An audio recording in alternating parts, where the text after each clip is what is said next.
referee, a very experienced referee from New Zealand.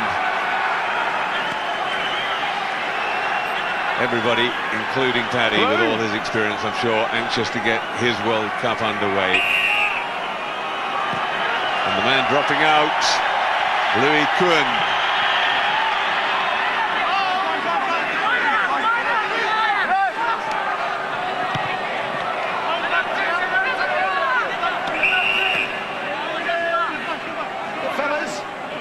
Back go the Uruguayans. The penalty goes to South Africa because the follow-up players were not behind the kicker. And straight away, this is an interesting one. South Africa with a penalty, but not going for goal. Obviously, you want to play some rugby, Steve.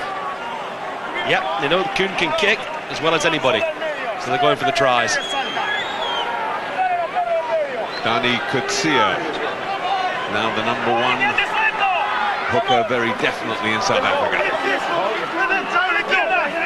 Matfield with the lead. On goes the drive. Now, that's the one place they're fairly equal, except driving away goes Joe van Niekerk, and the first try goes to the skipper, Joost van der Westhuizen. Already South Africa's record try scorer, and that's his 36th try for his country. And it was probably just over a minute. Well, he is a try-scoring machine, and South Africa right to go for the try. Refused the goal kick. Van Niekerk burst through well the driving wall, and as always, that man, Joost van der Westhuizen, he is an incredible try-scorer. And that really just showed the naivety of the Uruguayans. They actually got the push on. They were driving the South Africans back, but not the ones with the ball. Yeah, they just rolled it through the side, didn't they? And suddenly, all kinds of space. Off comes the head protector. And you can see what Louis Kuhn looks like. Pushes that one well wide of the right post. But already, South Africa 5, Uruguay 0.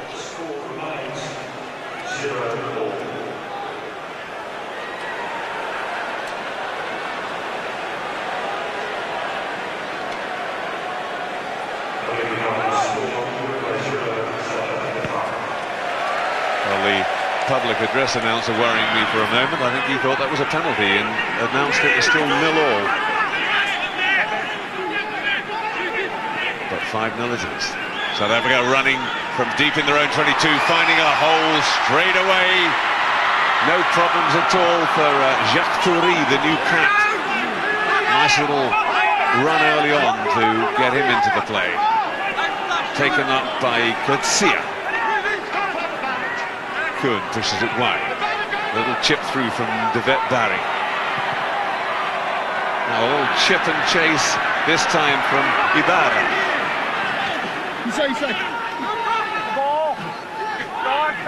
We can already see the biggest problem that the Uruguayans are going to have is actually getting any possession to play with. But a little nudge forward, and what's Paddy O'Brien going to give? He's called for the scrum, but that first nudge forward was in fact by the Uruguayans, so it's still going to be a South African put-in. Making it worse for the Uruguayans, John. They've had the ball twice and kicked it back to South Africa twice. Well, a lot of their experience in that front row, Rodrigo Sanchez, Diego Lamelas and Pablo Lemoyne, very experienced props, and there's not that much difference in weight between the backs. The Uruguayans about 108 kilograms a man, South Africans 111.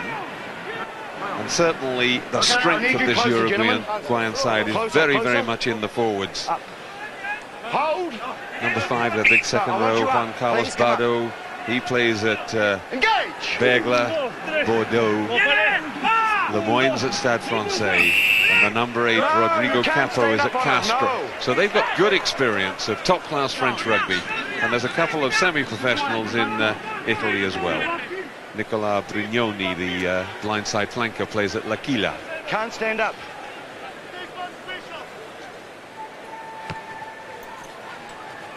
Please don't stand up. And Kuhn pushes South Africa down midway into the Uruguayan half. O'Brien just telling Lemoyne he must stay down in the scrum. That's what the penalty was for. Good leap from Victor Matfield again. And you feel that the Uruguayan captain Diego Aguirre is going to have to do a lot of tackling in the centre. It's the little pop-up pass from Fanica, figuring large, and again it's Van der Westhuizen, I think, again. Everything opened up.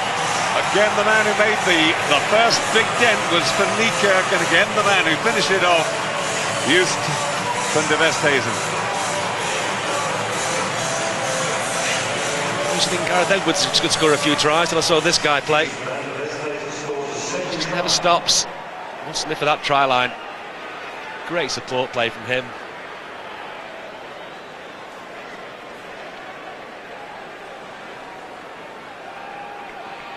It's Willemse making the second charge. He's been such a find this season. The right wing looked very, very good in the Tri-Nations when South Africa weren't going very well, and it's not often that wings look good in those situations.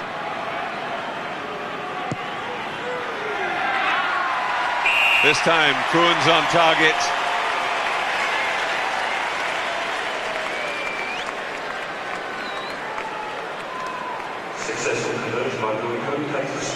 South Africa 12, Uruguay 0.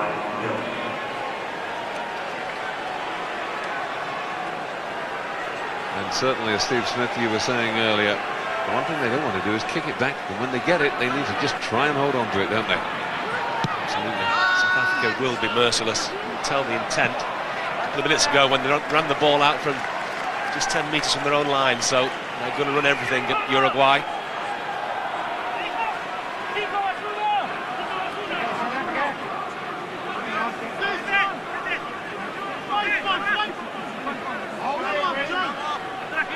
Diego Lamelas with the throw, plays for the Alumni Club in Buenos Aires. A couple of them play their rugby in the first division in Argentina. Now they've got the ball. That's the captain, Diego Aguirre, loses it though on the tackle, coughs it up, and away comes South Africa again. Then a thief. Back it goes, the advantage was over, so a break for Uruguay. They've got the ball again. Nice quick hand. Sanchez holds on to it wisely. Flicked wide. Bit of continuity there now. That was the big second row, the flank of Rignoni carrying it up. Oh, and a penalty this time. Hands in the ruck from South Africa. Now, Aguirre has a good boot on him, but I wonder whether he fancies his chances from what must be all of about 53 metres. Defender there, Richard Bands, the man who scored that sensational try against New Zealand from 45 metres. There he is. You don't often find a prop wanting to go that far. And what is Diego Aguirre going to do? He's going to go for touch. Left footer. Uruguay's best bit of play, John. That's how they want to play it. Keep the ball in the hand. Have a go at the South Africans.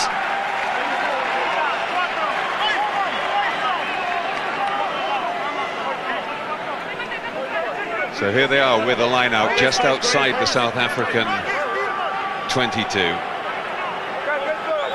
Lamelas, very, very short for a hooker, 5'7", but he is 15 stone 10. So, see, he's absolutely square. Well, I'm afraid it wasn't straight. A good athletic leap. That's Bado, the man who plays at Castres. And immediately, Paddy O'Brien calls out. None of it from you, and none of it from well, you. It's Okay, Pablo Lemoyne. Thank you. Quick shake hands with Dani Coetzee. Because this match became quite rough when they played each other in the 1999 World Cup. I mean, it ended up with South Africa losing Brendan Fenter. I need you closer. No, stand up. And it was only a 39-3 victory. Well, we're 12-0 already and not 10 minutes gone.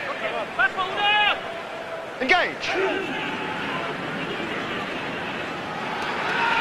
Big push, but very quickly picked up by Smith, the number 8.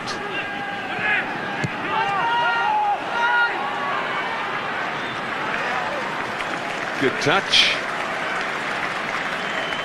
South Africa have actually got this absolutely massive back row, Steve. Van Niekerk is the smallest at 6'4". Then you've got the new cat, Rousseau, who's 6'6", and Joan Smith, who's 6'5". They've opted in the line-out. You're right about the scrummaging though, John. That last scrum, Uruguay, they really put the squeeze on there.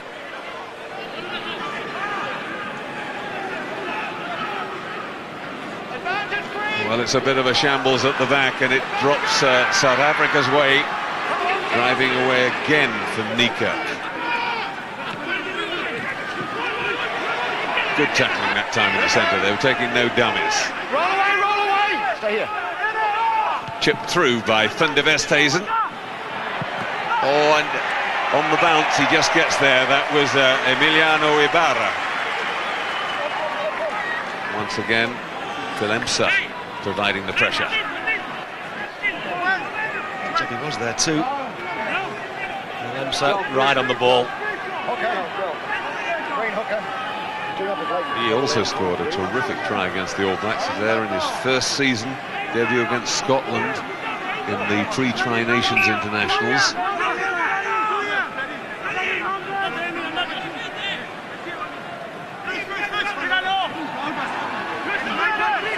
Very quickly pulled down before the maul could develop, and the referee allows it because it was that quick. Kuhn goes for the wide kick, thundering up on it is Tinus Delport. Couldn't gather it. Well done, you've got to say, to the little fullback. It's only his 6th cap, Pastore. Please just confirm to me. I think he saw him off. What I need to know, whether it's a 22 or 5 for the scrum. Thank you. Thank you.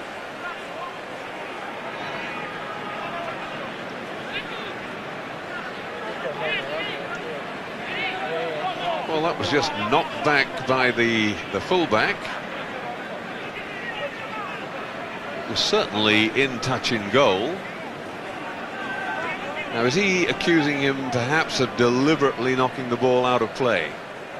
Well, he asked the video ref, John, heard him. He said, I want to know whether it's a 22 or a 5-metre scrum, so I can't really work that one out. Certainly went over the line, didn't it? Absolutely no question at all. Drop-out blue ball. Well, it is a drop-out blue ball. Well, that's a very strange one. Just a lapse of concentration by the referee. And when you think that, in fact, the video judges are only meant to come in to settle disputes about tries, that's a very odd one.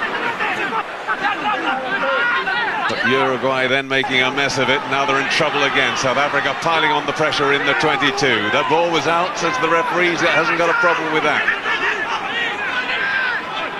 South Africa still have it though. Kuhn back inside. He was looking for Sefaka. The man who got a foot to it was Lemoyne, I think. Good spirit from the Uruguayans. This is what they want to do. They want to rough things up, and getting carried away there on the floor. Quickly taken by Van der Westhuizen. Penalised, in fact.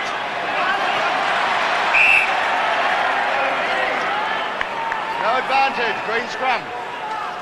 That'll do. Well, a little knock on it never actually went anywhere near 10 metres in any case. He could have done it. And you can see what the Uruguayans want, Steve, is to get involved in a good old rough and tumble here, don't they? They like it, don't they? They like the scrums.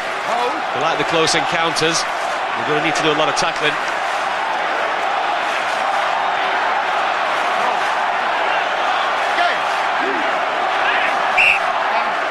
In goes the hit. I'm actually surprised that these Rugby World Cup referees are allowing them to hit like that from that distance, Steve. I thought they'd be very cautious in the early stages in particular. And you can see there that Rodrigo Sanchez, because they came in from fully a metre apart, actually just getting it slightly wrong, and immediately has shoulder problems. It's the days of the 5-metre charge into each other are well over, John, aren't they? Nowadays it's a crouch, engage, going gently. It's a good old thump, that one.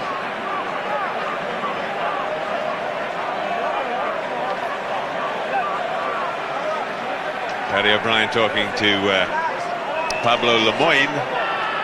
Lemoyne's English pretty good, of course, because he had 3 seasons at Bristol Shoguns.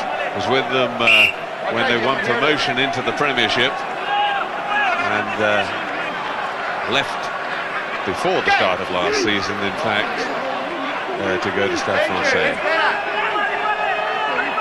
Much tidier scrum. Kuhn. Again, the big hole through the middle. Duvet Barry able to exploit it. Trying to get the pressure on. And it's a turnover. Uruguay have it. Well, that's not what they wanted. The kick from the younger Aguirre brother. A mark.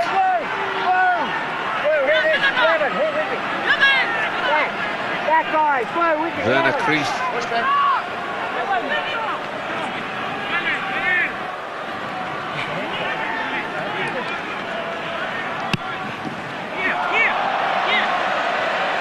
Came off the outside of the boot. I do feel as though Uruguay just come into this game again now. The 2 early tries they gave away, thought it was going to be a landslide. I thought Scott Hastings' prediction of over 140 points was going to come true, but Uruguay looking far better now. Their problem seems to be in midfield defence. If they can get into a good old-fashioned forward battle, they look as if they can hold their own for a while at least. Well, the throw going astray. They've got line-out problems as well, but with that massive line-out, who's surprised? They've also got huge problems in bringing down Joe Vendika. Timus Delport.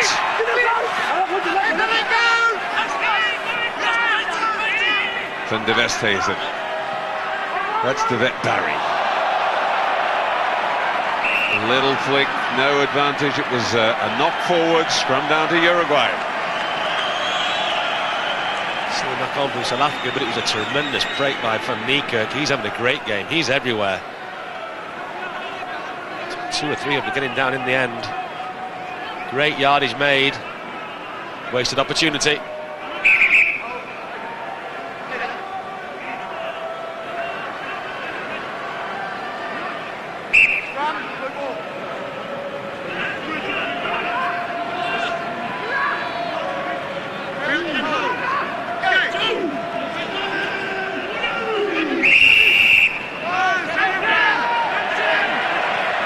South Africa are penalised that time for not pushing straight. Sanchez looks fully recovered from that shoulder bang. Well, the kick again is a bit desperate. And it's not really what they want. That was little Cafera, the scrum half. Back goes Sebastian Aguirre. Better kick, but it will be a South African throw, and they've only taken play back up to halfway. Quickly taken. South Africa losing no chance at all. A little kick put in by Delport, and it's now a Uruguayan ball, but a line out inside their own 22, and they're nowhere near as secure on their own throw. Naivety from Uruguay. Had a good scrub.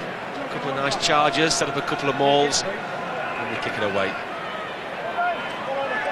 So essential now that Diego Lamelas finds his man. Well, he certainly can't afford to go near the back. Good jump, I think it was Bado. The short chant ball. Brignoni taking it in, and they're getting the drive on. Lamelas peels off. Little square man, he can drive though. Oh, and there was a foot in touch. The crowd don't like it, but Peter Marshall, the Australian touch judge, says there was a foot in touch, and they've surrendered possession. Well, that's the way to play it, isn't it? They've got some big lads in there, especially in the front row. They can just keep it close and drive at South Africa. That's their best hope. I think their bench actually gives you a clue, Steve. On the bench, they've got a replacement hooker, 2 props, a flanker and a number 8, and they've only got 2 replacement backs. Dilemsa coming in, straight through the middle. Goes to Barry. The last pass, is it going to go to hand? It is, and Fanika scores.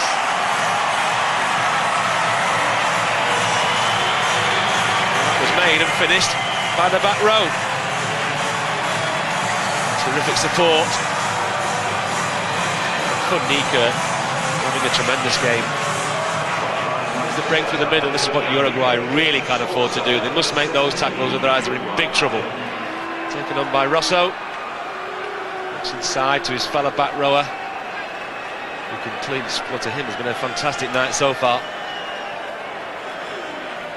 Fanika, the man who was taken straight from the under-21 side into the senior side without even playing a provincial game. So South Africa 19, Uruguay 0, 3 tries so far, 2 conversions to Louis Cohen.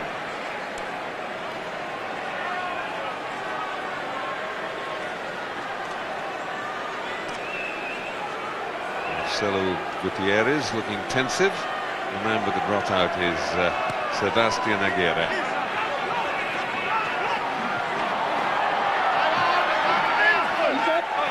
Knock on the second time, the first touch went backwards. Okay, you must stay square.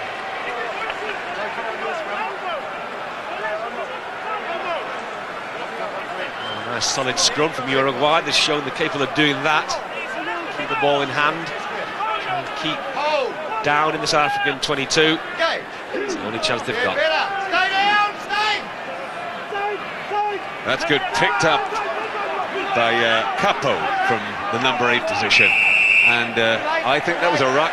Yeah, he didn't get his hands onto it quickly enough. Good call by the referee. That's one that I think some of the non-regular rugby followers might find a difficult one. If he can get a hand in there before there's an engagement by 2 players from one side and 1 from the other, the ruck is not formed and he's perfectly entitled to pick the ball up after the tackle. But the moment, as you can see there, you've got a situation, everybody's on. In fact, it was touch and go. But the referee ruling that a ruck had formed, and once a ruck had formed in that sort of situation, you cannot put your hands on the ball. The explanation, John, was perfect.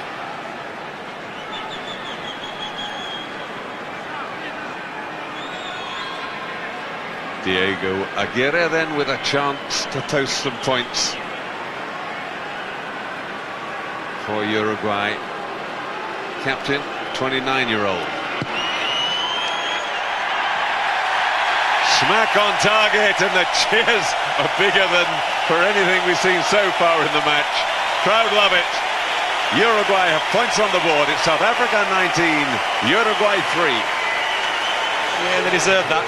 Just as I said, good scrum, good pick up from the back, got the penalty, and Uruguay on the board. Well done to them.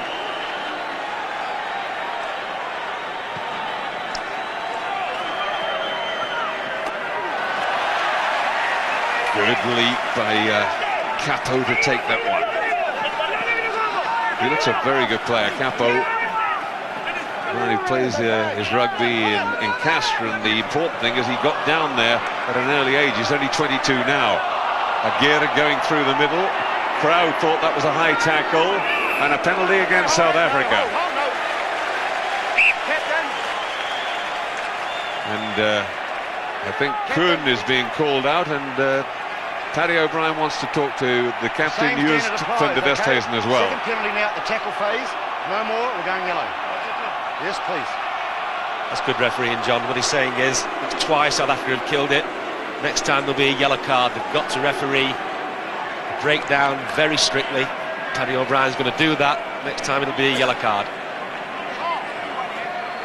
And Diego Aguirre, a lot of the crowd had that sort of sharp intake of breath that comes when they think there's been a a high tackle, and certainly Aguirre seemed to have a few problems there and was getting... He got a point as well, it was a bit high, and then Paddy O'Brien spoilt for choice.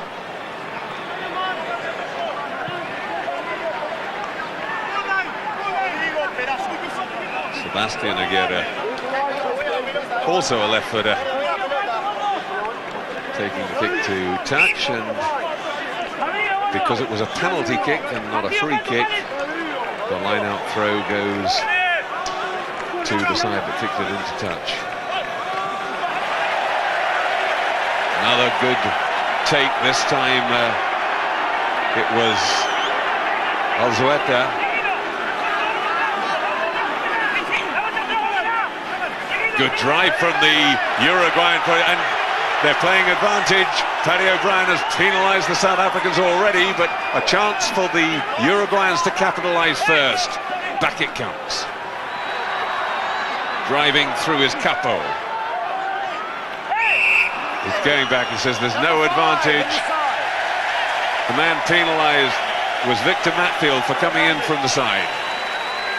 I'll tell you what, John, the ease with which Uruguay are driving back South Africa must be good watching for Clive Woodman and the England team, I would think, because 2 or 3 times they've put the drive on and gone back 10-15 metres.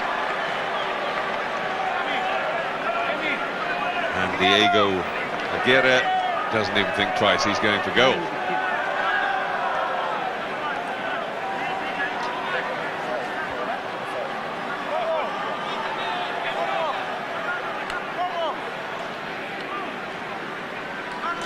Very sharp bit of refereeing there by Paddy O'Brien, just making him take the ball out to the 5-metre line as he tried to steal just a metre or two to make the angle easier.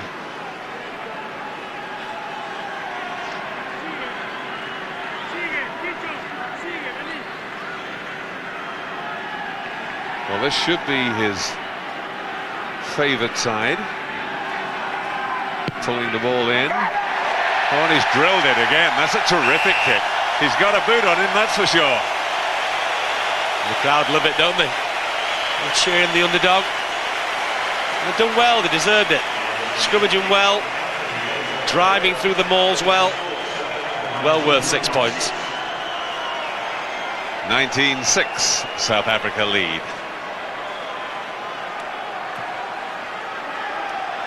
This is where they got to tidy up. Brignoni under it. Makes a mess of it. It's knocked forward, says Paddy O'Brien. Thought that was a bit harsh.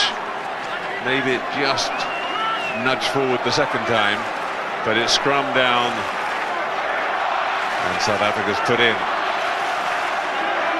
You can see there, John, Uruguay. Plenty of ball. A little reverse feed, the chip through, and there's a big hole there. Who's going to get there first? 22. Paddy O'Brien doesn't go to the video referee this time, makes the decision himself. Quite right, he's right on the spot, Paddy O'Brien. He can get a better view than anybody. And Tinus Delport, the South African winger, still down behind the Uruguayan line. But play continuing because he's not affecting it. Van der Westhuizen. Turner Faith. Up goes the high one.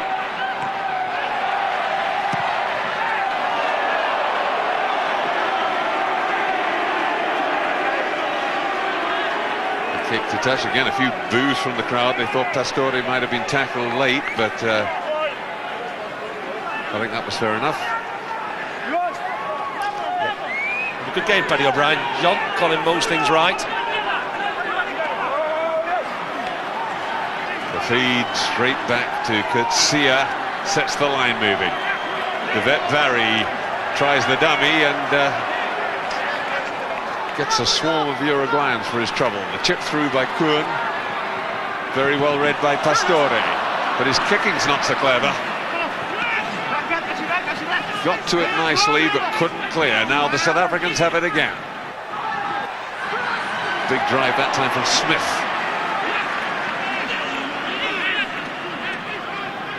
Kuhn spins it wide, Matfield back inside to Sefaka. Now South Africa showing some patience in the build-up here. In comes Spieth. Oh, and there's the little flick wide, and over goes number 4, back is Botha.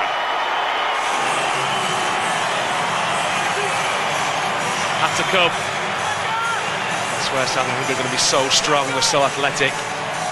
They start making big gaps, big inroad into the Uruguayan defence. Eventually the tries have just got to come. Went through several phases, made some big yards, forwards getting involved, backs involved. Just comes off the side, and both the lunges over. There he goes. Controversial that Botha's playing at all for some people, because he was sent off, given an 8-week suspension.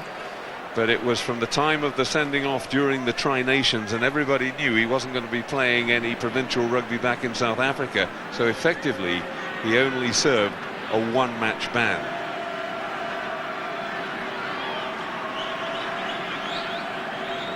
Kuhn, who was going through a golden kicking streak earlier in the summer, but he's rather lost it. At the end of the Tri-Nations, he was missing a few, and he's continued in that vein.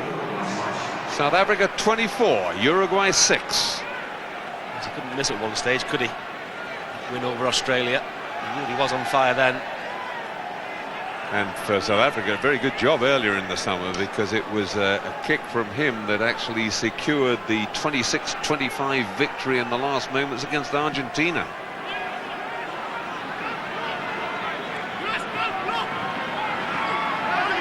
Oh, and coughed up on the contact.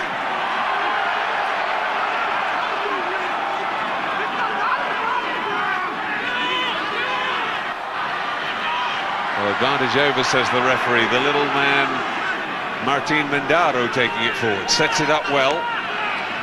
That is Ibarra. Well, the referee happy that South African player on that occasion came through from behind the hindmost foot. It was just very loose binding by the Uruguayans that allowed that to happen.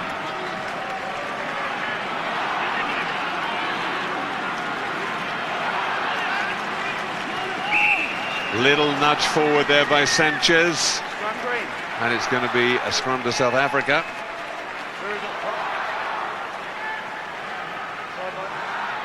It's the build-up for the big game next week. I've got to say, the England camp will be looking down at the South Africans and thinking any fear at all about how they're trying to play this. I'm not so sure it's a good barometer really, Steve, because I think they are playing it fast and loose, but I take your point that perhaps what they ought to be doing is making sure that they get those tight basics right, because they're going to need them certainly against England. Absolutely. One game to prepare, you've got to make sure you do it well. That's what England will try and do tomorrow. Richard Bands in a spot of bother. Now, he's certainly a first-choice player. They don't want him. He's really, in many ways, been the find of the season, I think. That terrific try against New Zealand, and has played all 7 games in the lead-up to the World Cup. But I think just a bang, he seems absolutely fine. You don't want as a prop as a bad back, is it? Seems to be the area.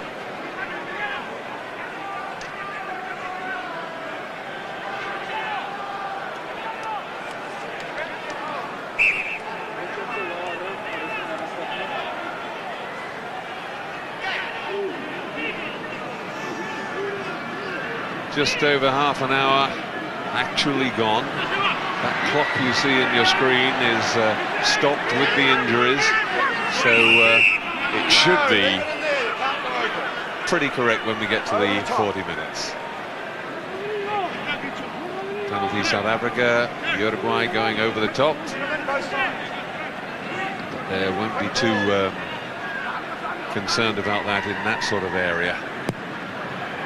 Kuhn going for touch, finds a good one. South Africa start to open it out and use their backs. That's the penalty for diving over. Got to stay on your feet. Yeah, I don't think that was deliberate. It was one of those where everything collapsed just in front of him. But he can't afford to do that in this area of the field, or he might find himself in the sin bin. Look, again, South Africa finding it so easy to get the ball outside. Tina Delport over in the corner. Just fast movement of the ball. And bringing the full-back into the line. It was too easy, wasn't it, Steve? Yeah, that's what we really want to see from South Africans. See them getting out wide and see what they can do. They've got plenty of pace outside, we know that. It was a straightforward miss-out move. Then the full-back in. And Delport's got an easy job. Nice try, that.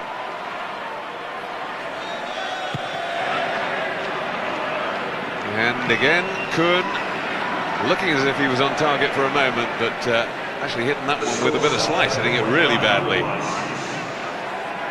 So, South Africa 29, Uruguay 6.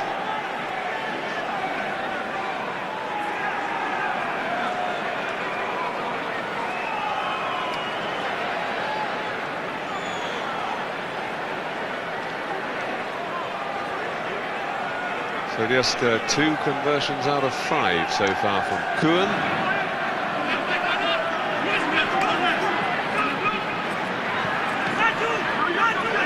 Good first up tackle, that's important. Make them come at you again. The wraparound from Kuhn and Van der Westhuizen. Uruguay get the turnover. Now they're in a dangerous position. South Africa in there, slowing up the ball desperately. Well, I think Richard Dans is twice offside there. Coming up the side, pulling a man in. Uruguay don't care. They've now got the drive on. They've got the forwards there in numbers.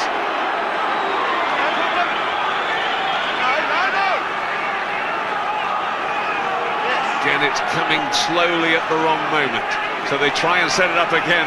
The little scrum half, Kafera, desperately telling his forwards to come round and get in the back so that they can maul it again. That one looks more promising. Are they going to go through the middle? They certainly don't fancy their chances, I think, of getting through by taking it out. But Aguirre, the captain, does. Lays it back.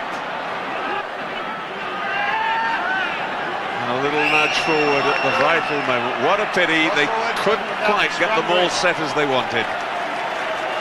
Kafera, he didn't want to touch it, did he? All he kept doing was getting his forwards to come in and set it up. Eventually he did touch it, he knocked it on.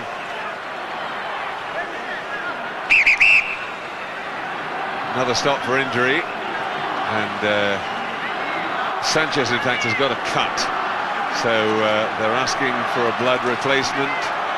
Mr. O'Brien, I think, fed up with the stop-start nature of the game, so he says, no, you can't treat it on here, let's get you off, we'll have a blood replacement on. And the man coming on is the massive Eduardo Berruti, 20 stone 6 of him, 35 years old.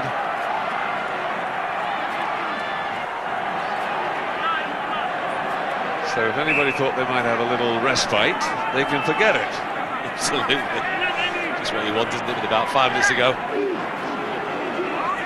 Sanchez is only 15 stone 10. The man who's replaced him, 20 stone 6.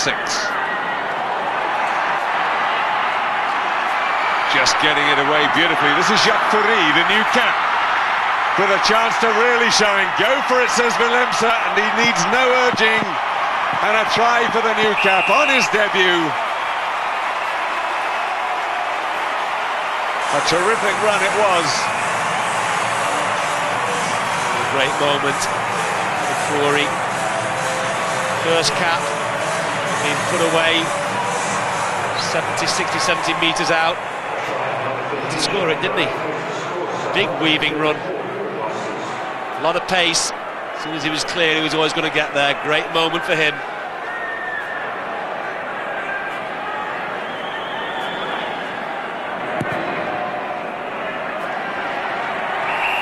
And Kuhn this time goes for the drop kick and succeeds.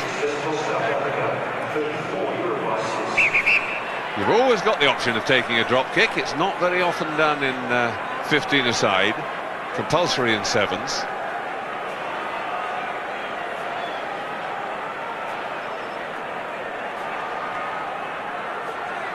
Sanchez has been patched up, and he's back on the field. Poor old 20-stone props had one scrum, looked up, saw a centimetre try being scored, and then come off.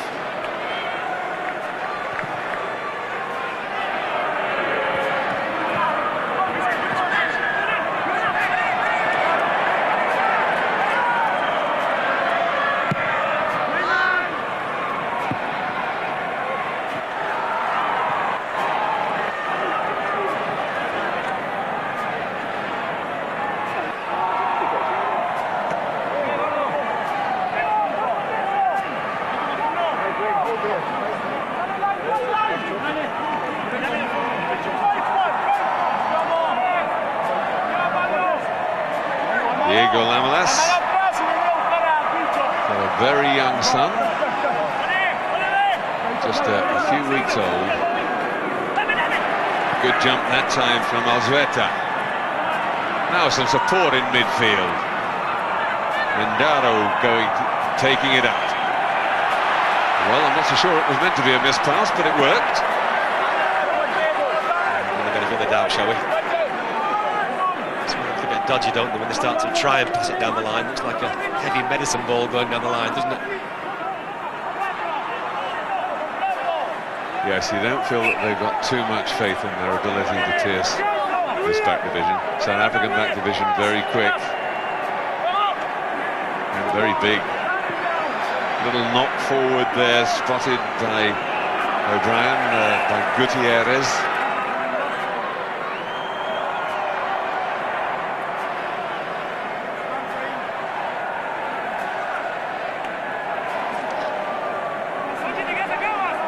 About the back row before, John, all over 6 foot. If they miss the 4 jumper, as they've done a couple of times, it's always snaffled up at the back, isn't it? Yeah, a bit more than just over 6 foot, all over 6'4". Oh, a little knock forward again by South Africa. There are a lot of mistakes out there in the backs. They've got to cut them out, that's for sure. Delport, the offender there, just taking his eye off the ball, you felt. Not one try, they scored from the line out. Good handling, the backs have been a bit ropey.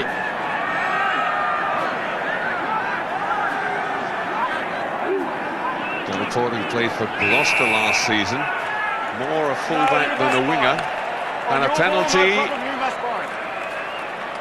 And that was Lawrence Safaka being penalised for not binding properly. Or was it Kurt Sia? No, it was number 1, it was Safaka. I reckon that South African front row has been in trouble all this first half, John. I really do. I think the Uruguayans have out-scrummaged them.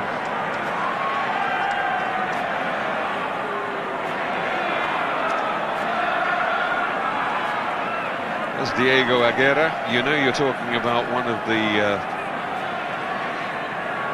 lesser nations, one of the minnows these days, when you look at your notes and you see down that he's got an occupation other than professional rugby player. A graphic designer. Took over the captaincy after the last World Cup from the present coach, Diego Ormachia, who had this amazing career for Uruguay, played international rugby for them for 22 years, until he was 40.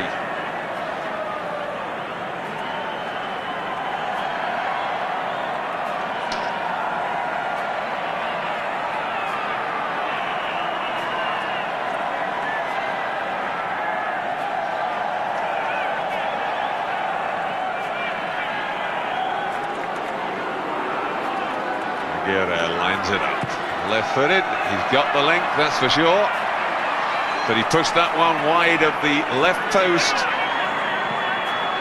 That hasn't been touched down, and running it out beautifully was Willemse. Kicked directly into touch from outside the 22, so it's well, it would have been a line out, not a line out though, because Paddy O'Brien blows for half-time. It's South Africa 36, Uruguay 6. We'll take a break there, but join us again in a couple of minutes when Scott Hastings and Francois Pina will discuss the action in the first half.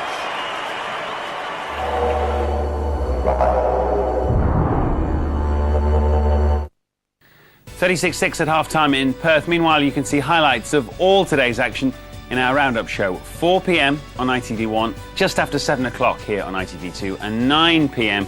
on the ITV News channel. Don't forget, tomorrow, live coverage of the three home nations in action. England opening game against Georgia, Wales versus Canada, and Scotland versus Japan. We can, I think, return pictures-wise to Perth. As I say, 36-6 the half-time score. South African fans, I think, as discussed here in the studio at half-time, reasonably happy with the performance and scoreline thus far. But I would think they'd want to open up, perhaps, go find the higher gear second half, Francois. It all depends on what Rudolph Stroily told him before the game. Did he tell them, guys, just get this win and get onto the field, no injuries, so we can focus on next week? Or get some confidence now, run with the ball, keep the possession, don't kick it away nilly-willy, and score some good tries. That will give you actually more confidence going into the game next week. Indeed, indeed. I guess from Uruguay's point of view, briefly, Scott, it's job done in a way so far. Yeah, their match is going to be about, against, Georgia in a couple of weeks' time, but they're just going to have to keep the score down. Diego Aguirre, the captain, you can see he's lacking pace there in the centre. Sure. Their power is up front, and that's where they're going to try and take the game now. OK, we will see what happens this second half. Let's rejoin our commentators, Steve Smith and John Taylor. Well, Steve, back on the field, it's difficult to really sort of picture the second half. My feeling is that South Africa actually need a good workout. I go back to England playing against France in that pre-World Cup match when the guys hadn't played together as a unit for quite a long time, and they made an awful lot of mistakes. And it's sometimes in a match like this more difficult to just get the pace up and work under pressure because you're not under pressure. Sure, no matter how hard you train, these guys train long hours. When you play a game, match situation, everything changes. What they should have done with this game, I think, with South Africa, put their main team out, go through all the drills, make sure the handling's been really sharp. I don't think we've seen a lot of that.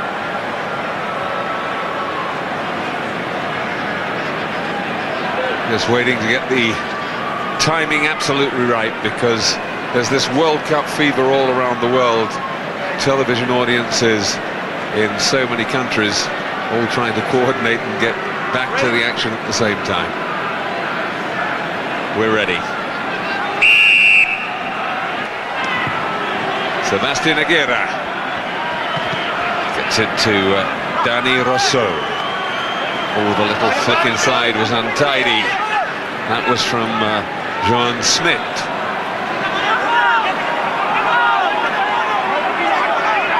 Mindaro sets it up in the middle, but the South African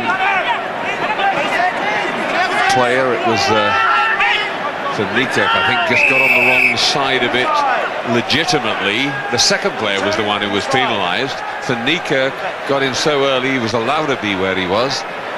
But the end result, with 45 seconds gone in the second half, a chance for Diego Aguirre to reduce the arrears further. So that was just the start that South Africa didn't want or need. It was a great kick-off. They fumbled it, and the maul forms. And Kutsia, he comes in from the side and gives away the penalty. He's actually given away a lot of penalties. They've got three hookers here. Dale Santon, who's not involved at all. John Schmidt and Danny Kutsia. Danny Kutsia, very, very much the man, the number one at the moment. But I think they'll be a little worried about the number of penalties he's giving away at the moment. It doesn't matter in this game. It certainly will next week. Johnny Wilkinson lurking around the corner.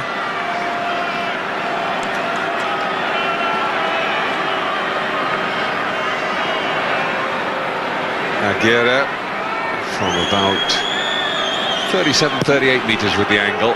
Fires it, but fires it left of the posts. Disappointed with himself. Good.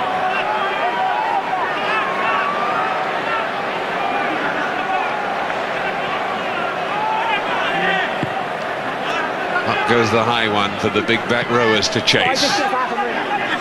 Knocked back beautifully. And South Africa have regained possession from the dropout. Pumped high by Kuhn. Nicely taken by Pastore. He set it up well as well. A little chip. But you'd like to see the Uruguayan backs have a bit of a go, wouldn't you? You would, John. I don't think they've got a great deal of ability out there, and I think they realise that. Every time it's gone down the line, it's not looked very smooth. What I am surprised about is in situations like that, we haven't seen the South African back line have a go more.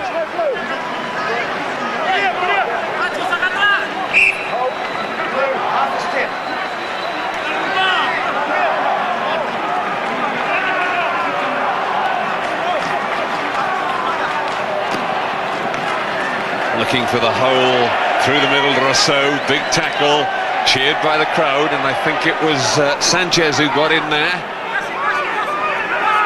Yeah, it's another turnover to Uruguay, but even those little turnovers are triumphs for the Uruguayans.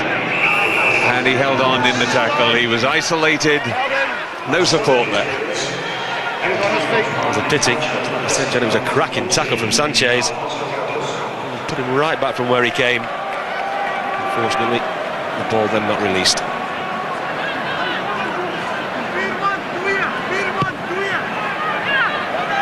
Poor kick from Kuhn. Well, a little chip and chase straight away from Cardozo, not the thing to do. Really should have run there and looked for support. Kuhn now with a chance to put it wide. Well, very well taken in the end by Greif. Juggled with it, but held on. In the end, though, the attack runs out of steam. They're forced to kick.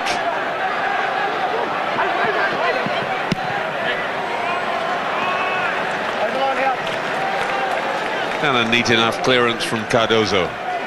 It's not smooth, though, is it, John, down that back line? Greif just about held onto it. It really was bobbling around. And Uruguay pulling on replacements, and there's one I thought would come on. Nicolas Grigier, number 19, is ready to come on. He would normally have been one of their starting back rows because he's one of their very good players, but he was left on the bench simply because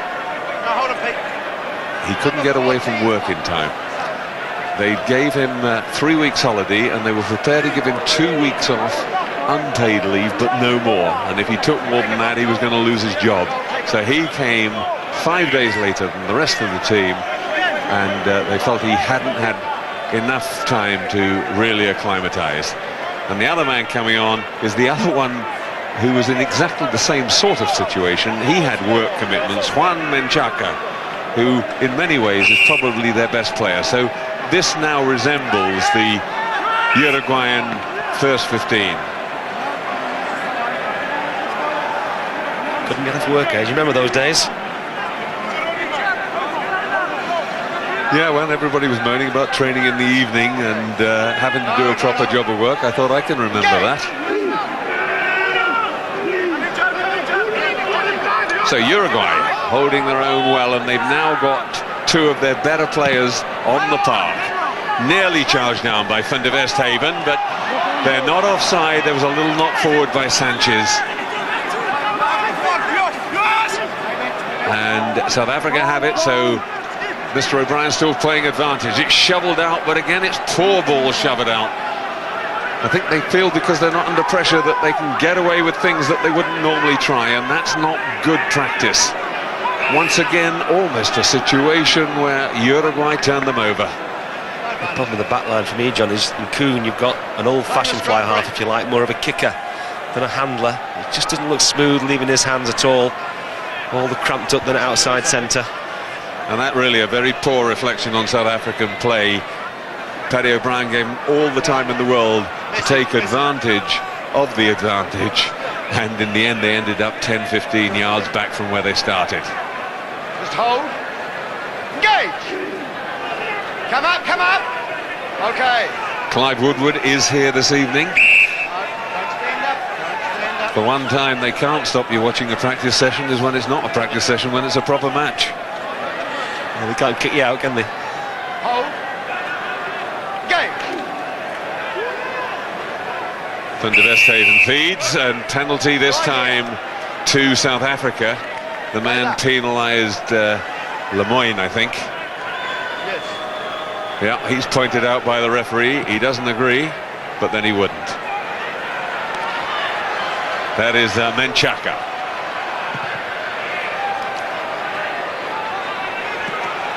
Finds a good touch and chases well to try and stop the quick throw in.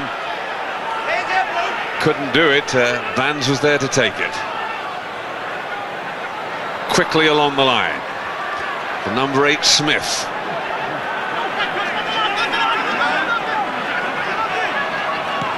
Chipped through by Van der Westhuizen. Well done, Uruguay, except they didn't have a scrum half there. They protected it well. Still all right, says the referee. Well, great work. I think it was the hooker, Lamelas, who tied it up in the end. South Africa have come out in the second half, and I think they've started terribly. 7 minutes gone, nearly 8 minutes. It really has been awful. Yeah, little Diego Lamelas played all the matches in the 1999 World Cup as well. He's enjoying himself. I think they will, Steve, as you say, with nearly 10 minutes gone in the second half, and no addition to the score, they'll consider that a bit of a result. Very flat pass from Van der Westhuizen, but allowed. De Vet Barry going through the middle. Van der Westhuizen there again. A little reverse pass from Victor Matfield. Oh, and this is Willemse. Willemse. Yes, he got him into touch. Well done. Good tackle. Great effort from little Yoki Pastore.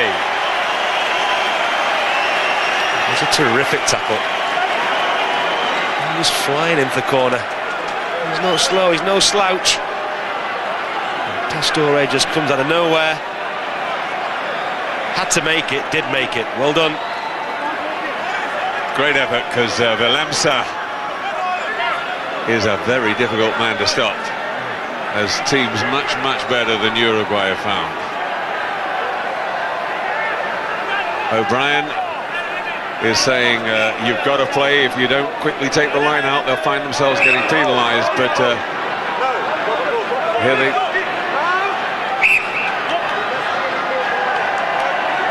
they want to actually just rush in, but Mr. O'Brien insisting that they actually form the line out.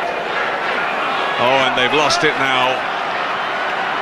It's always going to happen, and suddenly away goes Van Niekerk again, driving on. Can he get over? Well, I think he had a second go there, but he's laid it back at the vital moment. Smith has a charge, the number 8. That was Coetzee. Now they've got to go wide. Coming in was Greif. Good defense from Uruguay, and I think they've stolen the ball. Great work from Uruguay. A turnover in that situation, fantastic, and Aguirre completes the clearance, and the crowd really get behind the minnows. Terrific play, the crowd loving it. But Clive Woodward's not unhappy either.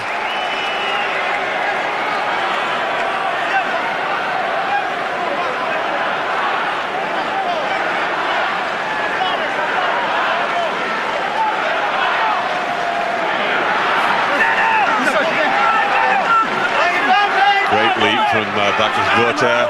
The Uruguayans have been penalised, and then around from the side to make it worse came Brignoni, and it's a penalty. The ball collapsed first, which was dragging it down, was what he gave the first penalty for.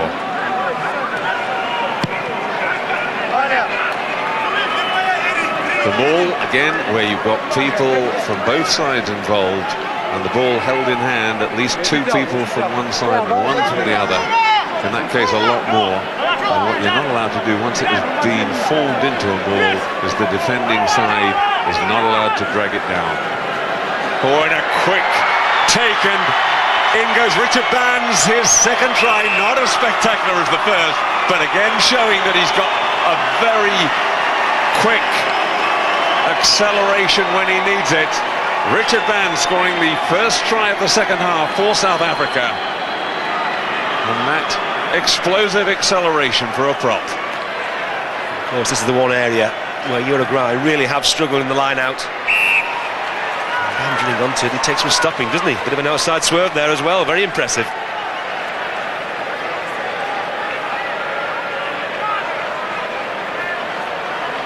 Richard Bands, originally from the Eastern Highlands, from Mafeking.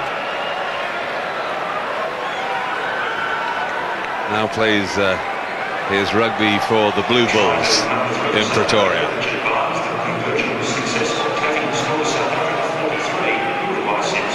So it took a bit longer than we might have expected. Here we are, 53rd minute, but it's South Africa 43, Uruguay 6.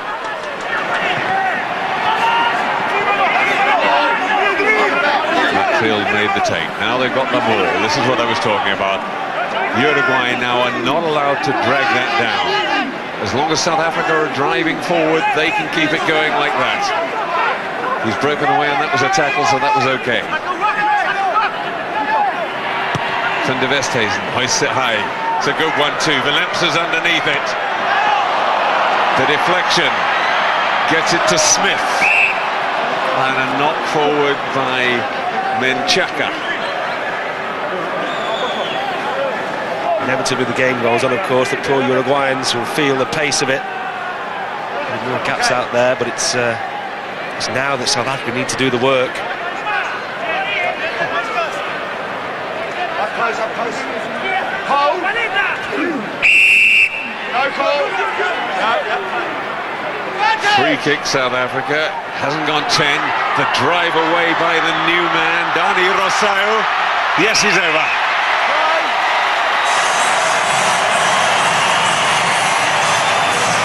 You might have had calls a few years ago about that perhaps being a second movement. But once tackled, you're allowed to place the ball, pass the ball, or stretch out and touch it down again, as long as it's immediate. One area South Africa will be happy about is their back row. All three have had storming games. Dani Rousseau, he's big and he's physical, he's tall, he's strong, he takes some stopping. Generally thought of as a blindside second row, and he's got plenty of pace in, of course, for the captain, Corner Cricker. The knee injuries kept him out of contention for a while. He was meant to go on the European tour to the UK last year and just damaged his knee just before, but really making his presence felt now. He's really the beneficiary of that Quentin Davids incident, because when those two were banished from the squad, that was really when he came back into contention. He's obviously a bit of a fiery one too, Steve, because he's only just back having had a domestic suspension for punching. Apart, John, he's a good player, isn't he? He's had a good game tonight. All the back row have, I think. Yeah, they've just got too much power and pace for, well, and height for the Uruguayans to handle, and that has certainly been the biggest area of difference between the two sides. So South Africa posted the 50 points to 6. And they just got so many options there. That one went wrong. The catch was brilliant. My fault, gentlemen, I was in the way. My fault, sorry. The referee apologising and saying he was in the way, and he's given the scrum to South Africa. I think Uruguay might feel a little aggrieved at that. Something we don't often hear, though, is it? The referee apologising and saying it was my fault. Weakness, Steve, weakness. Changes by South Africa. They're pulling on John Schmidt and Van Rautenbach. Prop and hooker. And the men coming off, Richard Bands We have a new front row and okay. Dani Coetzee. Travel and hold.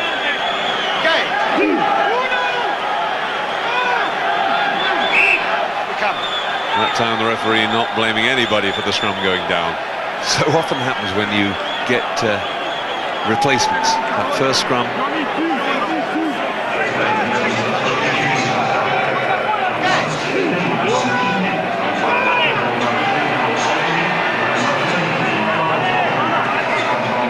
Right, now can they get this back line working? Goal, Vilemsa in at pace, beautifully picked up. Oh, and a forward pass at the end, though, from Werner Grief. He really should have held on, just panicked. All he had to do was hold on, and the support would have been there. Vilemsa, he looks good, he looks sharp. He's been the one threat. Nice handling, come off his wing. It's a lovely break here. And all they've got to do now is finish it. In the end, the final pass, look, two of them queuing up. All he's got to do is pass it out, and it's a try. It sums up their night, really. Now, can Uruguay escape? Ooh, the pass was wicked. The last thing you want is to have to leap high in the air with two Springboks tearing at you. But I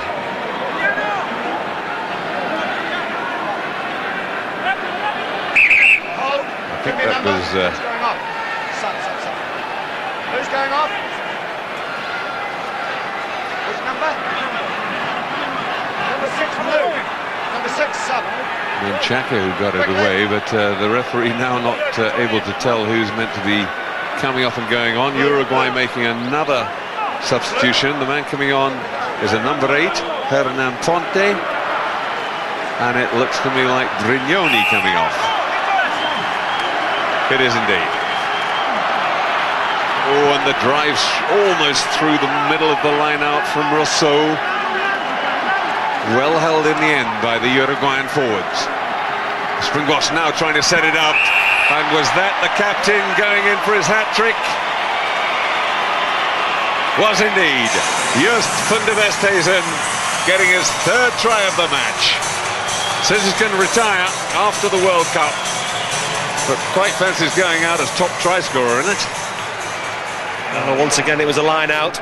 Once again it was a drive down the maul. And once again it was Van der Westhuizen who finished it. There he goes, sniffs it out, just gets there. Hat-trick for the captain. Kuhn misses the conversion. But now all about getting these lines of running and a bit more slickness into the back division. It's South Africa 55, Uruguay 6. Of course, in the last 20, this is the real problem now for the Uruguayans. Just on fitness alone, of course. Not full pros, not most of them anyway.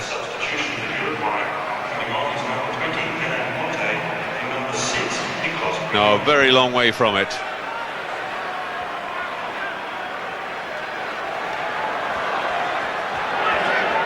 Or was that obstruction? O'Brien thinks it's not.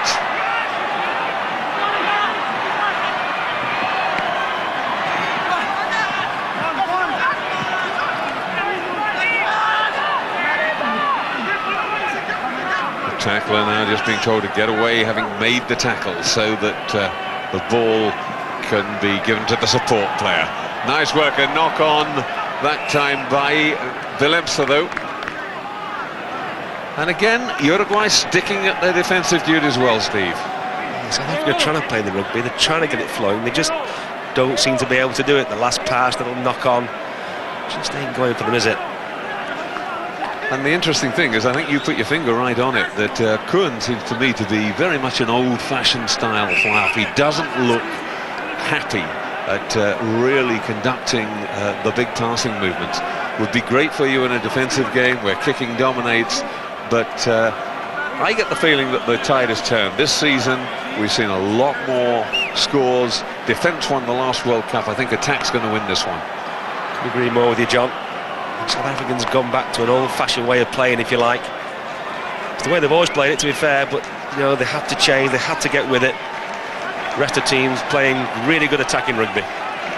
Well, they've taken off the skipper and the fly half, and we got a new 9 and 10. On come Neil de Kock and Derek Hugard. Hugard, this sensational young player, gets a chance. Only 20 years old. his first cap. Man who scored 26 points in the 2002 Currie Cup final. But now a chance. Quick ball wanted for Uruguay. 2 charges. Again, trying to get people in and carry on rolling it forward. Bernardo Amarillo is on in the scrum half role now, number 21 with the headgear. Decides he is going to pass it out this time. They don't really want to. They get it wide, but a poor effort by Ibarra took his eye off it. Then Chaka sprinting back, gets there first, holds it up. Now the trouble is, if Uruguay get hold of the ball now, have they got enough numbers back to actually be able to clear their lines? Well, they've done well. And Diego Aguirre decides to give it a go. They cough it up. Vilemsa running it back at them.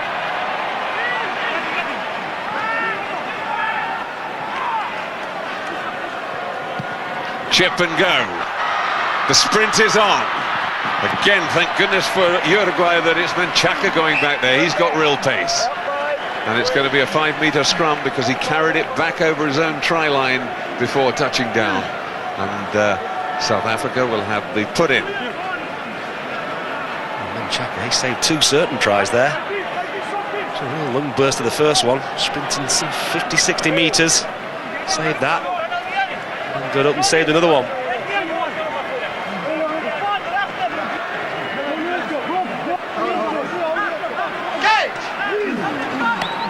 Neil de Kock. First capped in 2001, but he hasn't had many opportunities since. Went on that European tour, but was injured against France. Oh, and is there a gap through the middle? For a moment it looks as there was. He wasn't held, so Devet Barry allowed to get up. Penalty against Uruguay for coming in from the side.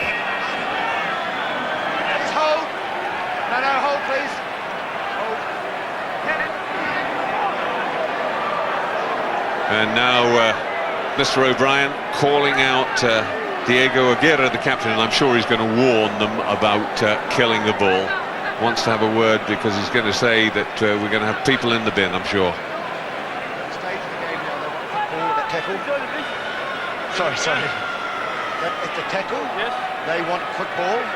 So I need your players to not come in the side or kill or yellow, okay?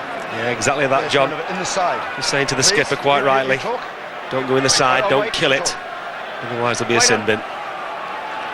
Penalty in front of the post, just 5 metres out.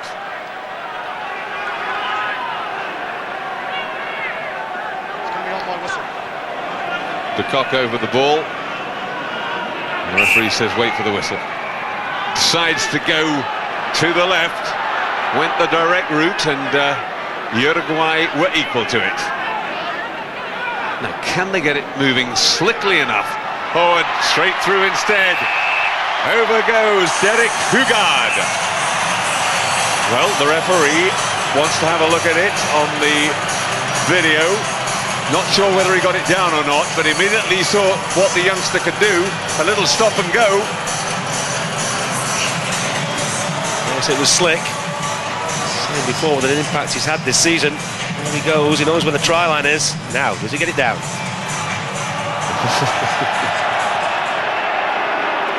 Look to me, first impression, he dropped that.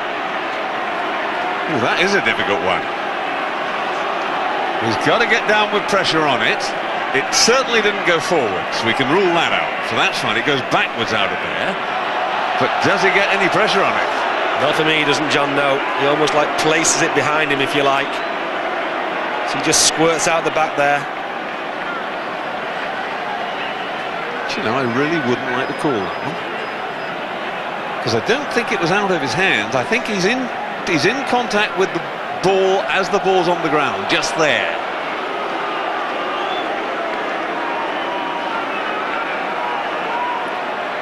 If it had gone forwards, definitely no try.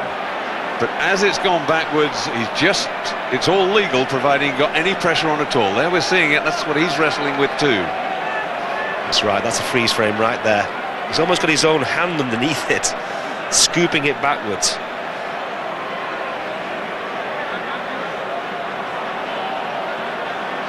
Well, Kelvin Dika from New Zealand is the man who's got to make the decision. I wouldn't like to call it if it was a World Cup final, would you? Not going to go green. Exactly not. I mean, it's not really going to make any difference in this one. South Africa 55-6. Oh, he says lost forward. Now, that's the one thing it wasn't. Definitely not lost forward. But you called it right, Steve. No downward pressure, says the referee. How he gets forward out of this, though, I shall never know. No, it actually went backwards, didn't it? No. Reset the scrum. So it becomes a 5-metre scrum, and Uruguay have the put in. Will we see the great escape all over again? Oh, they're being really rocked back on their own ball this time, but they held firm just long enough. Didn't get it into touch. Willemse puts it in field. That was Greef. Back to Willemse.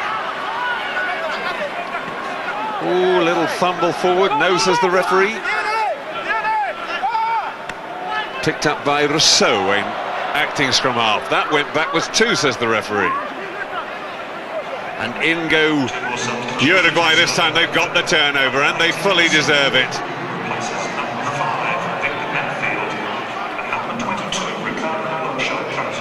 Get it wide. In goes the kick. It wasn't a very clever one. Straight to Werner Greef. He gets it across to Willemse. Now this guy can really go if he sees a bit of space. He can cut holes. Terrific tackle by the replacement scrum half.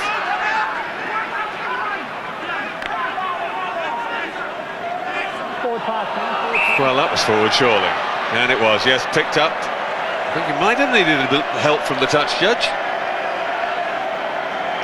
Definitely forward. They're smiling, but like most things tonight, I say the ref's got it bang on. Divet Daddy.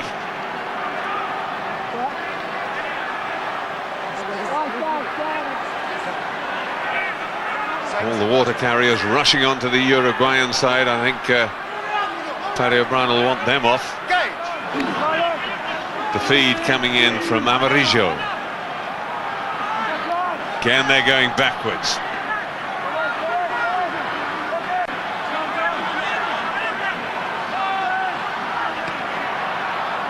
Oh, well, he popped it up, but he popped it up straight for one of the Springboks.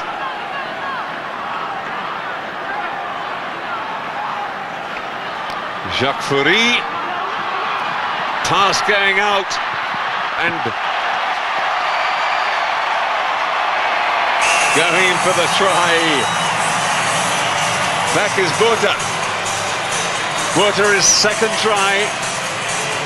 Nice little inside pass from Ricardo Locha, who'd just come on for Tinas Delport.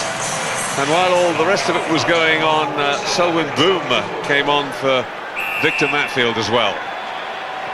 The conversion is good from Derek Hugaert.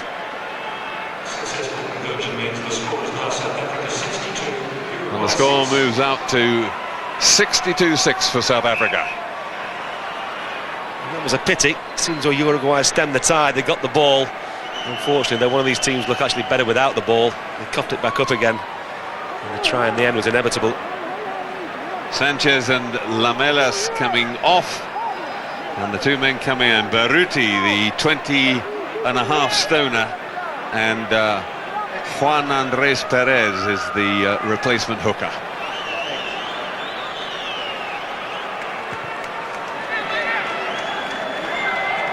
You get the feeling they're always going to go for the long dropout, just to make sure that South Africa have to come a long way back. Emiliano Ibarra. Leaves it to Juan Menchaca, and Menchaca finds touch exactly on halfway. Some very tired Uruguayans down there. Really, this last 10, they've got to dig deep. Done well. Yeah, this is where scoreboards can start to change very, very rapidly. De Kock chipping for Willemse. Well, he finds a touch, but I think he'd rather hope that one will stay in. Might kick it there. Still got 10 minutes to go. Give him the back line, give him some practice, let's get some handling done. Achieving nothing by doing that, not in this game.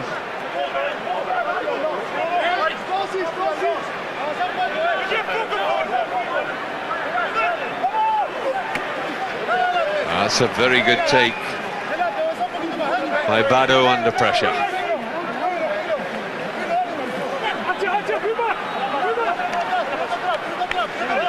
And Uruguay having a small success, getting 5 or 6 meters on the drive. Referee in the way.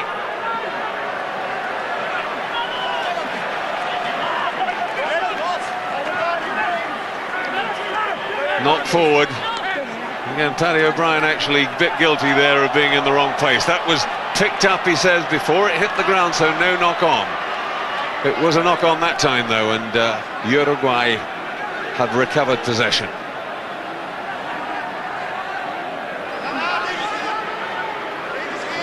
And they drive the ball out of their own 22. Well, they've made a good 10. Again, the crowd getting behind them before they release it to Amarillo.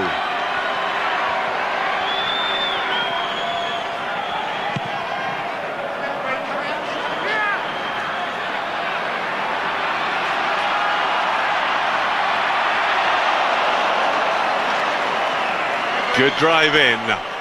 Uruguay still in control of the ball. Can they hold on? Amarillo. Aguirre. Well, he almost got through on the dummy and didn't think he had. Again, good driving from the big forwards. And he came in from the side. This is an advantage against Uruguay. They didn't want to know. They knew they could do more in making 10 meters. That went backwards too, says Mr. O'Brien. Up to the 22. Good driving work from Bado.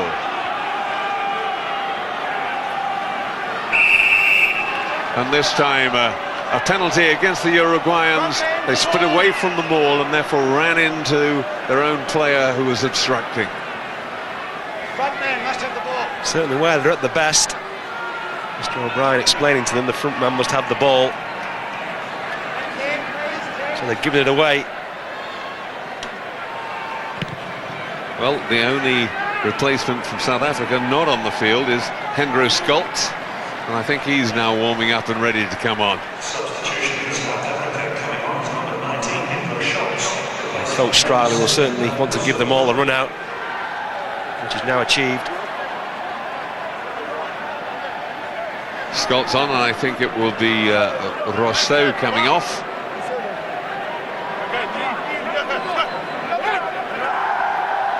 Scolt's only 6'1.5".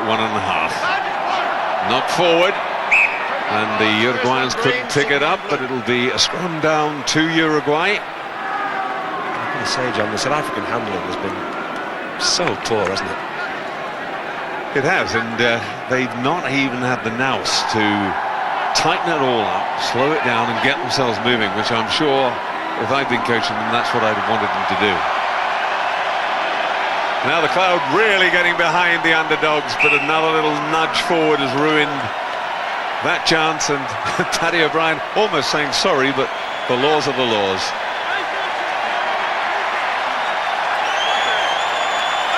No matter what happens now, the Uruguayans can come out of this game with a lot of credit. And how would you imagine the South Africans?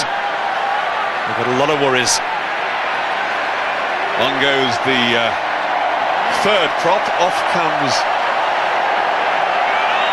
Pablo Lemoyne, and on goes Guillermo Storacci. Picked up by Smith. Now a chance for Willemse. He's got such pace. but good work from Ibarra. He just got to him. Well, that certainly looked forward.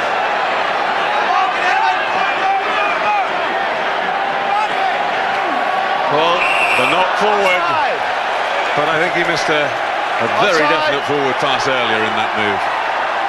Yep, I'd agree with you there, John. Even worse than that, the touch judge. He was banging line.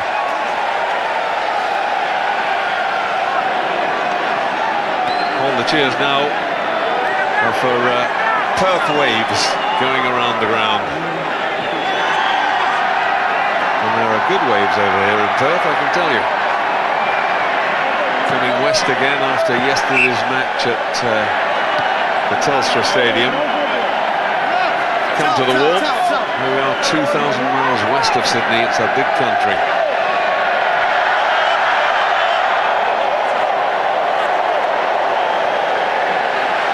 Catch and drive.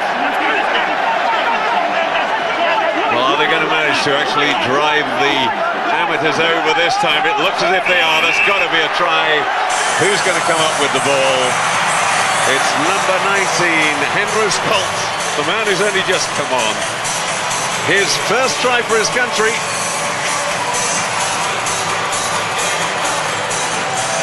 Well, they scored the try, but really I'm not quite sure what they've achieved by doing that.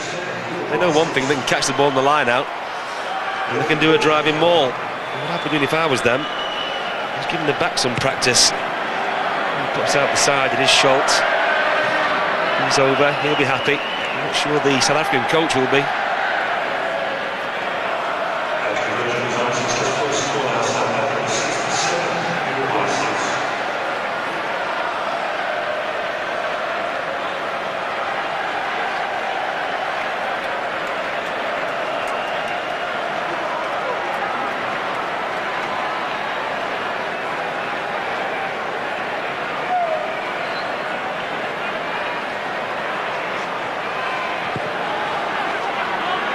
So another restart, 67-6 now, South Africa lead. Hugat goes to the touchline.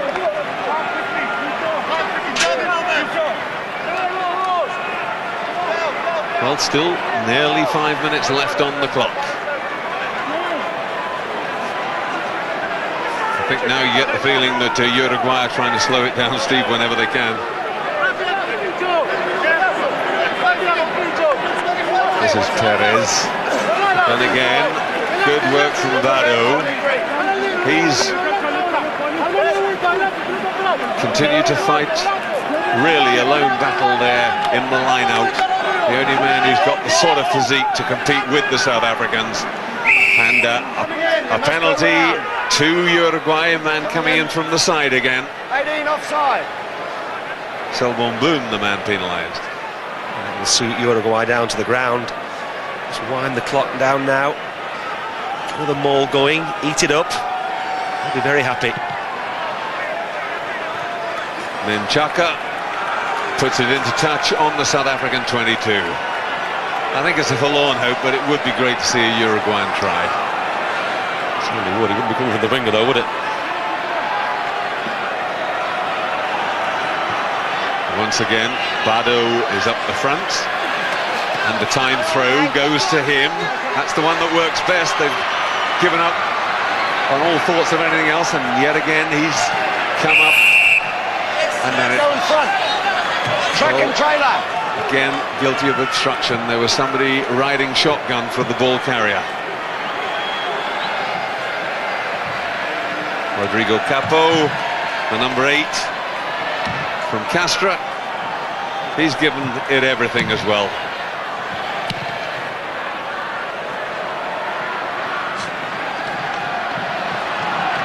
Well taken by Menchaka.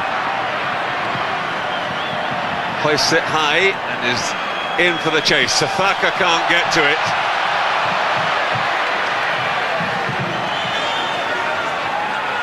Kreef tidies up and gets it wide. The long pass from Hugat. Well, again, they're very flat, too flat. There's a bit more forward movement. That could have been forward even. And And in these sort of situations, South Africa actually looking very unimpressive. Penalty against Uruguay. Hands in the ruck. What I find amazing, John, is of the 11 tries that South Africa scored, there's only one I can really think of where the ball's gone down the line nicely and been created. Absolutely. And the rest really down to superior physique and fitness. And you think that these guys have to travel 20 kilometers, out of town in Montevideo on their training evenings. It's a long journey there. It's a long journey back. And it really is not an equal contest. It's a better pass. But again, Greif just caught.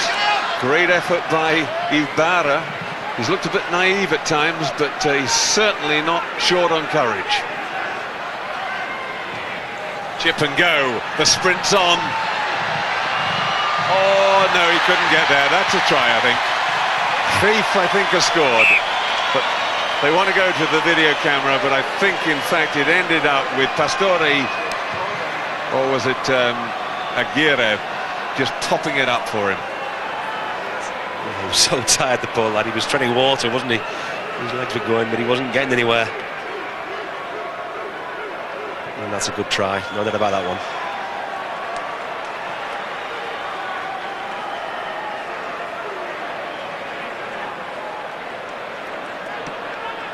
In fact, it was Sebastian Aguirre.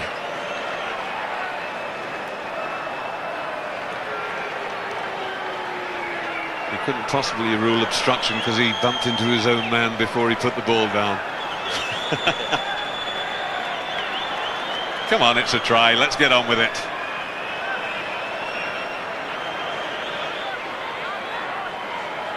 Well, the only possible question mark is whether he got it down inside the dead ball line, and we've certainly seen that enough times. They really are being a bit slow with these decisions.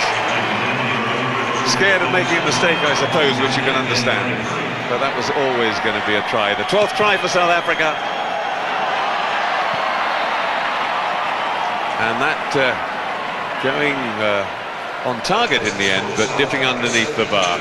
The attempt from Hugart.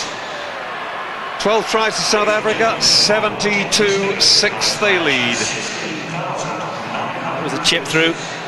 Pulled old Aguirre. Giving it all night, right at the death.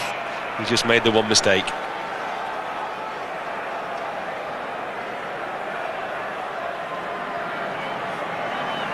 I think he might have been saying to his teammates, I got there as soon as I could.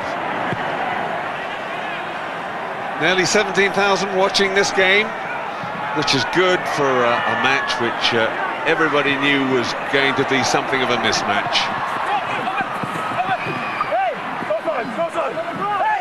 And this could well be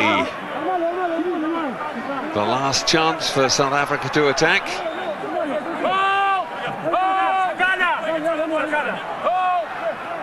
But Uruguay have come up with the ball. Aguirre hoists it high.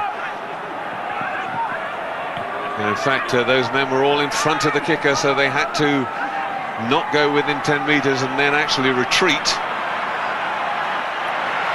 Hugart, now was that forward? Yes, it was. Willemse put away. But Hugart, in making that pass, seemed to fall very awkwardly. Looking from where we are, all you could see across the pitch is about 5 Uruguayans walking. They were never going to get there on the cover. That was the forward pass. That was a good call. Yeah, I think he took a tackle just as he passed, and that is what caused him to fall badly. Ashwin Willemse,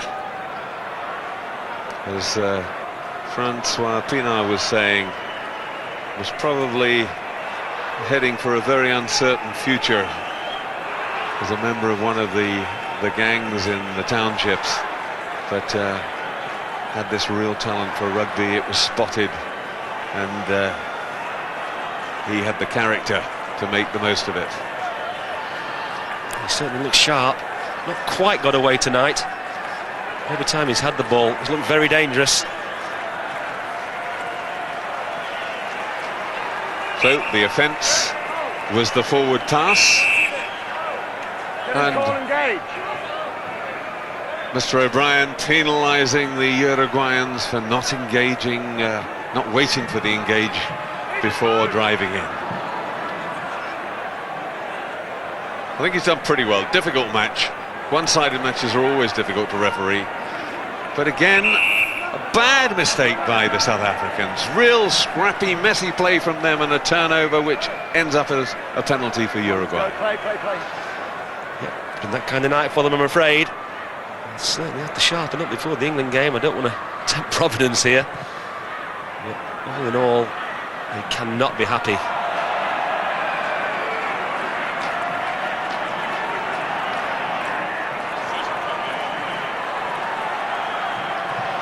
Right, this certainly a last chance for Uruguay. They're inside the South African 22.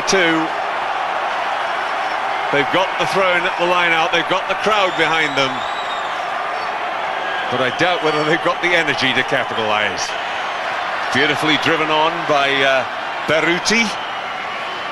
Set up, but this is where it all tends to come to a stop. This time it's Starace. Well, again, it all collapses. On goes the drive. They're not going to let this one out.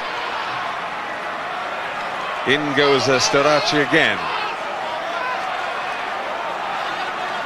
Ponte now with the ball in his hands. It does come out eventually to Amarillo. In from deep comes Ibarra.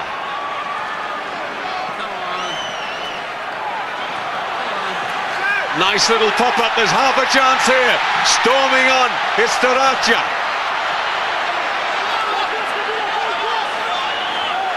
Amarillo.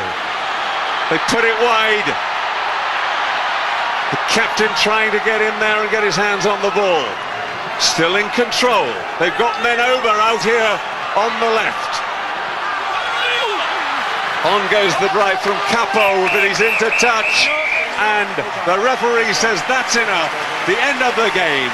South Africa have won it 72-6. We'll take a break there, but don't go away. We'll be back in a couple of minutes.